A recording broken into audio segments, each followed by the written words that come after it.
অতীতের কথা যদি বলি ৪-৫ বছরের মধ্যে আরও ৩বার আগুন লেগেছে, কিন্তু এরকম ভয়াবহ একটি অবস্থার মধ্য দিয়ে আমরা যাইনি এবং খুব দ্রুতই নিয়ন্ত্রণ আনা সম্ভব হয়েছে। শাকির আহমেদ যেটি বলছিলেন, এখানে বারবার বিস্ফোরণ হচ্ছিল, যে কার্গো সেকশন রয়েছে সেখানে ধারণা করা হচ্ছে এখানে বিস্ফোরক জাতীয় দ্রব্য থাকতে পারে, বিশেষ করে দাহ্য পদার্থ।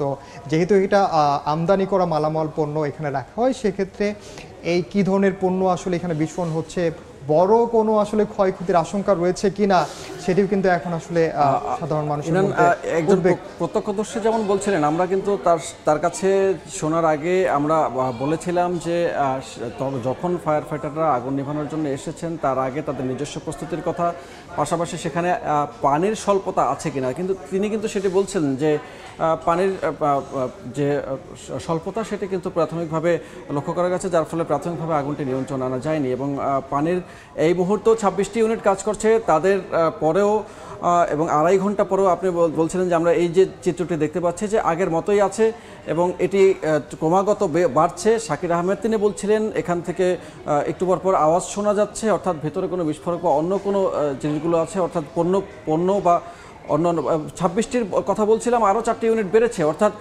30টি ইউনিট। আপনি যাই বলেন না কেন, এটি আমি খুব সহসাই কোনো আগুন নিয়ন্ত্রণে আনতে আমি শুনিনি যে 30টি ইউনিট একসাথে। আমরা যদি দর্শকদের মনে করিয়ে দিই যে ঠিক 2 দিন আগে এই চট্টগ্রাম ইপিজেডে যে আগুনটি আসলে হয়েছে, আপনি দেখেছেন আসলে কি ভয়াবহ আগুন ছিল। কোনোভাবেই ওই আগুন আসলে নিয়ন্ত্রণে আনা যায়নি, পুরো ভবন ভস্মীভূত হয়েছে এবং বেশ কয়েক কিলোমিটার এলাকা জুড়ে সেই আগুনের তাপ অনুভূত হয়েছে। আমার কাছে ঠিক একই রকম, আমরা না হয় বুঝলাম সেটি কটন ফ্যাক্টরি ছিল, যে কারণে দাহ্য পদার্থ ছিল এবং পুরো ভবন ভস্মীভূত হয়েছে। এক্ষেত্রেও কি রূপল এমন শঙ্কা থাকে যে আসলে আমরা আগুনের যে ভয়াবহতা দেখছি, আমরা বলেছি যে বিভিন্ন ধরনের মালামাল এখানে আছে। আমরা সে বিষয় নিয়ে একটু আলোচনা করব, কিন্তু তার আগে শাকির আহমেদ আছেন এই কার্গো ভিলেজের সামনে, সেখান থেকে তার কাছ থেকে সবশেষ তথ্যটা একটু জেনে নেই। শাকির, আন্তর্জাতিক বিমানবন্দরের আমদানি কার্গো কমপ্লেক্সে 2টার পর যে আগুনটি লেগেছে, এখনো পর্যন্ত আমরা দেখতে পাচ্ছি সেই আগুন কিন্তু জ্বলছে এবং পুরো আকাশ জুড়ে ধোঁয়ার কুণ্ডলিতে ছেয়ে গেছে। ফায়ার সার্ভিসের 30টিরও বেশি ইউনিট কিন্তু এই আগুনটি নিয়ন্ত্রণে আনার জন্য চেষ্টা করছে। পাশাপাশি আমরা দেখতে পাচ্ছি ফায়ার সার্ভিসের পাশাপাশি বাংলাদেশ সেনাবাহিনীও কিন্তু এই অগ্নি নির্বাপন কাজ যেটি রয়েছে সেটিতে অংশগ্রহণ করেছে। বাংলাদেশ পুলিশের সদস্যরা, আনসারের সদস্যরাও কিন্তু এই আগুনটি নিয়ন্ত্রণে আনার জন্য চেষ্টা করছেন। এই আমদানি কার্গো কমপ্লেক্সে মূলত বিদেশ থেকে বাংলাদেশে যে পণ্যগুলো আসে সেগুলো আসলে স্টোর করে রাখা হয়।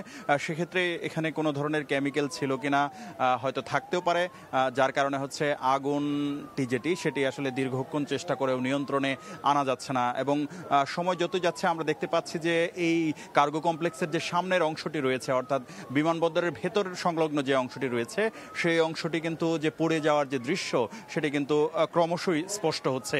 এবং পশ্চিম আকাশ আমরা দেখতে পাচ্ছি ধোঁয়ার কুণ্ডলিতে ছেয়ে গেছে এবং কিছুক্ষণ পর থেমে থেমে কিন্তু আমরা ছোট ছোট বিস্ফোরণের শব্দ সেটি কিন্তু আমাদের কানে আসছে। অর্থাৎ আমরা ধারণা করছি যে হয়তো এখানে কোনো ধরনের যে পণ্যগুলো রাখা হয়েছে বা কার্গো কমপ্লেক্সে যে ধরনের মালামাল রয়েছে, সেই মালামালগুলোতে কোনো ধরনের দাহ্য পদার্থ রয়েছে এবং সেগুলোই বারবার যে বিস্ফোরণ হচ্ছে সেটির শব্দই আমাদের কানে আসছে। আমরা নিচ থেকে দেখতে পেরেছি যে বাংলাদেশ সেনাবাহিনীর সদস্যরাও কিন্তু এই অগ্নি নির্বাপন কাজ সেটিতে যোগ দিয়েছেন। আন্তঃবাহিনী জনসংযোগ যে পরিদপ্তর রয়েছে, অর্থাৎ আইএসপিআর থেকেও জানানো হয়েছে যে সেনাবাহিনীর সদস্যরাও সক্রিয়ভাবে এই অগ্নি নির্বাপন কার্যক্রমে অংশগ্রহণ করছেন। এবং ফায়ার সার্ভিস সূত্রে আমরা জানতে পেরেছি তাদের 30টিরও বেশি ইউনিট এই অগ্নি নির্বাপন কাজে অংশগ্রহণ করেছে এবং আরও বেশ কিছু ইউনিট এই কার্যক্রমে যোগদান করার জন্য কিন্তু ঘটনাস্থলের পথে রওনা হয়েছে। নিচে আমরা দেখতে পেয়েছি বিপুল সংখ্যক উৎসুক জনতার একটি ভিড় লক্ষ্য করা যাচ্ছে।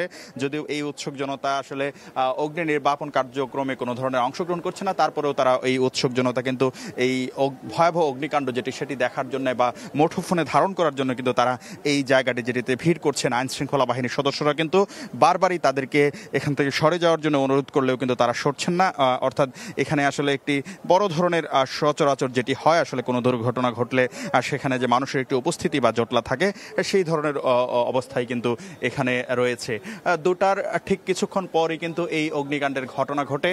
পরবর্তীতে আমরা দেখতে পেয়েছি ক্রমান্বয়ে ফায়ার সার্ভিস তাদের যে ইউনিটগুলো রয়েছে সেগুলো বাড়ায় এবং তারা কিন্তু প্রাণান্তকর চেষ্টা করছে এই আগুনটি যেটি নিয়ন্ত্রণে আনার জন্য। এবং আমদানি কার্গো কমপ্লেক্সের সঙ্গে যারা সংশ্লিষ্ট রয়েছেন তারা বলছেন যে হযরত শাহজালাল আন্তর্জাতিক বিমানবন্দরে বিদেশ থেকে যে পণ্যগুলো আমদানি করে আনা হয় সেই পণ্যগুলোই আসলে এখানে স্টোর করে রাখা হয় এবং পরবর্তীতে নির্দিষ্ট গন্তব্যে আসলে সেই পণ্যগুলো নিয়ে যাওয়া হয়।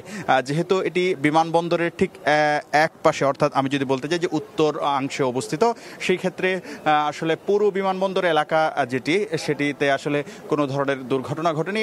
শুধু আমদানি কার্গো কমপ্লেক্সে আসলে এই দুর্ঘটনা যেটি সেটি ঘটেছে এবং ফায়ার সার্ভিস সহ যারা এখানে অগ্নি নির্বাপনের কাজ করছেন তারা কিন্তু প্রাণান্তকর চেষ্টা করছেন যে আগুনটি যেন খুব দ্রুত সময়ের ভেতরে আসলে নিয়ন্ত্রণে আনা যায়। এবং ঠিক কোন উৎস থেকে এই আগুনের সূত্রপাত হয়েছে সে ব্যাপারে এখনো পর্যন্ত স্পষ্ট কোনো তথ্য কিন্তু আমাদের হাতে আসেনি। হয়তো ঘটনা শেষ হওয়ার পর, অর্থাৎ অগ্নি নির্বাপন কার্যক্রম যেটি সেটি আনুষ্ঠানিকভাবে শেষ হওয়ার পর এই অগ্নিকাণ্ডের সূত্রপাত সম্পর্কে হয়তো আমরা যে যথাযথ তথ্য সেই তথ্য যেটি সেটি আমরা জানতে পারবো। এবং এখানে হতাহত বা আহত নিহতের যে বিষয়টি রয়েছে সেই বিষয়টি সম্পর্কেও আসলে স্পষ্টভাবে তখনই হয়তো তথ্য আমরা জানতে পারবো এবং হয়তো দর্শকদেরকে জানাতে পারবো। আমরা দেখতে পাচ্ছি বাতাসের সঙ্গে সঙ্গে এই যে ধোঁয়ার কুণ্ডলী, সেই ধোঁয়ার কুণ্ডলীর বিস্তৃতি কিন্তু পুরো আকাশ ছেয়ে গেছে এবং এই এলাকা যেটি রয়েছে বিমানবন্দর এলাকা, এই এলাকাটিতে শ্বাস প্রশ্বাস নেওয়ার ক্ষেত্রেও বেশ কিছুটা আসলে জটিলতার সম্মুখীন হতে হচ্ছে জনসাধারণকে। কারণ ধোঁয়ার যে বিষয়টি সেটি কিন্তু বাতাসের সঙ্গে মিশে গিয়েছে এবং এখানে কেমিক্যাল সহ দাহ্য পদার্থ থাকতে পারে। সেই দাহ্য পদার্থের যে এক ধরনের ঘ্রাণ, সেই বিষয়টি কিন্তু আসলে নাকে আসছে এবং থেমে থেমে কিন্তু এখানে আসলে ছোট ছোট বিস্ফোরণ যেটি রয়েছে সেই বিস্ফোরণের শব্দ পাওয়া যাচ্ছে এবং সময় যতই যাচ্ছে এই কার্গো কমপ্লেক্সের সামনের যে অংশটি সেই অংশটি পুরোপুরিভাবে পুড়ে যাওয়ার যে দৃশ্য সেটি চোখে আসছে। এবং ফায়ার সার্ভিস সহ এই অগ্নি নির্বাপন কার্যক্রমে যারা অংশগ্রহণ করছেন তারা কিন্তু প্রাণান্তকর চেষ্টা করছেন যে কোনোভাবে এই অগ্নিকাণ্ড যেটি সেটিকে তারা নিয়ন্ত্রণে আনার জন্য চেষ্টা করছেন। এবং আমরা যতটুকু জানতে পেরেছি ফায়ার সার্ভিসের 30টিরও বেশি ইউনিট ইতোমধ্যেই এই কাজ যেটি সেটিতে তারা দীর্ঘ সময় ধরে নিয়োজিত আছেন। তারা তাদের যে কার্যক্রম বা তারা যে আনুষঙ্গিক যে তাদের সরঞ্জামাদি আছে সেগুলো ব্যবহারের মাধ্যমে আসলে এই দুর্ঘটনার ক্ষয়ক্ষতি যেন কমানো যায় বা দ্রুত সময়ের ভিতরে অগ্নিকাণ্ড যেটি রয়েছে সেটি যেন নির্বাপন করা যায় বা আগুনটি নিভিয়ে ফেলা যায়, সেই আগুনটি নিভানোর কাজে কিন্তু তারা চেষ্টা করছেন। এবং আইএসপি এর সূত্রে আমরা জানতে পেরেছি বাংলাদেশ সেনাবাহিনীর সদস্যরাও কিন্তু তাদের সর্বশক্তি নিয়োগ করে আসলে এখানকার যে জানমাল রয়েছে সেটি নিরাপত্তে সেটিকে রক্ষা করার জন্য, অর্থাৎ এই আগুনটি নিভানোর জন্য তারাও কিন্তু প্রাণান্তকর চেষ্টা করছেন। তাছাড়াও আমরা দেখতে পেয়েছি বাংলাদেশ পুলিশের সদস্যরা, আনসার বাহিনীর সদস্যরাও কিন্তু এই আগুন নেভানোর যে কাজ সেটিতে তারা সক্রিয়ভাবে অংশগ্রহণ করছেন। এবং ঠিক এক পাশ থেকে যখন আগুন নেভানোর চেষ্টা করা হচ্ছে ঠিক অন্য পাশে কিন্তু আমরা দেখতে পাচ্ছি যে সেই আগুনের লেলিহান শিখা কিন্তু উঁকি দিচ্ছে। এক পাশে নেভানোর পাশাপাশি অন্য পাশে কিন্তু সেই শিখার উঁকি কিন্তু আমরা দেখতে পাচ্ছি এবং পুরো আকাশটি কিন্তু ধোঁয়ার কুণ্ডলিতে ছেয়ে গেছে। বিমান চলাচলের বিষয়টি যদি বলতে চাই যে এখনো পর্যন্ত কোনো বিমান ওঠানামা করতে আসলে দেখা যাচ্ছে না, যদিও এটি বিমানবন্দরের এক পাশে। পাশাপাশি এখানে আসলে অন্য কোনো বিশেষভাবে এই অগ্নি নির্বাপনের চেষ্টা করা হবে কিনা সেই বিষয়ে এখনো পর্যন্ত আনুষ্ঠানিক তথ্য পাইনি। এবং আমরা কিন্তু থেমে থেমে যেটি বলছিলাম যে ছোট ছোট বিস্ফোরণের যে শব্দ, সেই বিস্ফোরণের শব্দটি কিন্তু আমরা এখনো পর্যন্ত শুনতে পাচ্ছি। পাশাপাশি পুরো এলাকাটি জুড়ে কিন্তু আমরা উৎসুক জনতার যে একটি উপস্থিতি, সেই উৎসুক জনতার উপস্থিতি লক্ষ্য করছি এবং ফায়ার সার্ভিসের কর্মীরা কিন্তু তাদের প্রাণান্তকর চেষ্টার মাধ্যমে আগুন যেটি সেটি নির্বাপনের চেষ্টা করছেন এবং এখন পর্যন্ত তারা 30টি ইউনিটের মাধ্যমে তাদের যে কার্যক্রম সেটি পরিচালনা করছেন।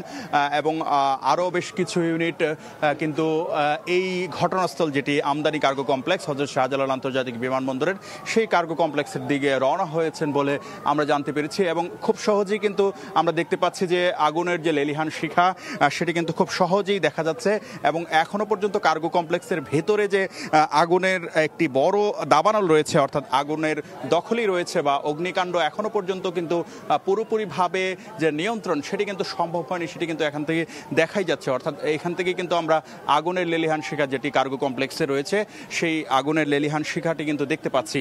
যদিও এক প্রান্ত থেকে আসলে ফায়ার সার্ভিসের কর্মীরা সেই পানির মাধ্যমে সেই অগ্নিকাণ্ড নির্বাপনের চেষ্টা করছেন, কিন্তু ভেতরের অংশে আসলে ঠিক এখনো পর্যন্ত আমরা আগুনের যে লাল যে লেলিহান শিখা সেই লেলিহান শিখা কিন্তু আমরা কি দেখতে পাচ্ছি। আমাদের সহকর্মীরাও কিন্তু এই যে অগ্নিকাণ্ডের দুর্ঘটনাটি সেটি সংবাদ সংগ্রহের জন্য আমাদের বেশ কয়েকজন সহকর্মী আজকে হযরত শাহজালাল আন্তর্জাতিক বিমানবন্দরে কাজ করছেন এবং আন্তর্জাতিক টার্মিনালের সামনে আছেন আমাদের সহকর্মী রাইদুল ইসলাম শুভ। তার কাছ থেকে সেখানকার বিষয়ে আসলে আমরা আপডেট জেনে নিব। রাইদুল ইসলাম শুভর কাছে চলে যাচ্ছি।